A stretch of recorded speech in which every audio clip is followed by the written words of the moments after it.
Along a barren brick wall, a simple garden hose prompts a large-scale investigation that leads to a devastating discovery. Inside of an abandoned warehouse hides a large-scale illegal biolab, containing bioengineered mice, infectious agents, incubators, and nearly 30 refrigerators packed with contraband. Hello everybody, my name is Berdeez, and for the first ever Theater Thursday, we're looking into a Chinese biological infiltration that is possibly one of the largest threats to national security our country has seen in a while. Let's get started.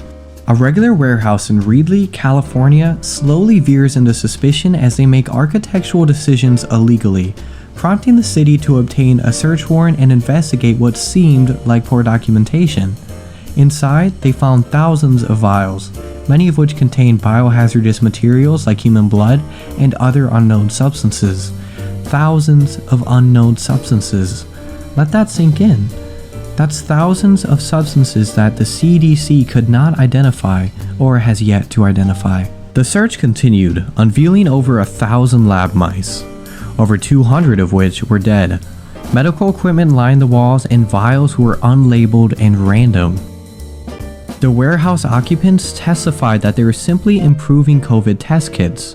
They argued that all of their testing was done legally and for the purpose of improving the medical field.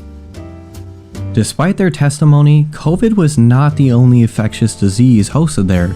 According to court documents, officials with the Centers for Disease Control and Prevention tested what they could and determined that at least 20 potentially infectious viral, bacterial, and parasitic agents were present, including E. coli, malaria, and the virus that causes COVID-19.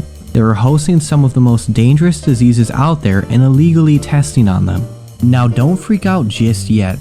Creating and testing illegal substances overseas doesn't exactly guarantee that the Chinese government is looking into biological warfare. Instead, officials argue that it's more probable that the poorly maintained biologics lab was an organized crime, selling these infectious viruses over the dark web. Now, what do you think? Are these poorly regulated legal business practices, or organized crime rings creating and distributing biologics for unethical purposes? Due to the poorly kept and well-hidden illegal environment in the lab, I personally believe that this was done maliciously. Criminals, unlike professionals, don't care if a virus escapes. They don't care if the area gets infected or if they cause a catastrophe.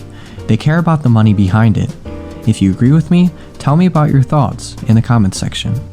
And better yet, if you disagree with me, go in the comment section and tell me about it. What did I get wrong? Make sure, as always, that you look at these things yourself before forming a strong opinion on it. Now that wraps up Theater Thursday, a weekly look into the largest things going on right now.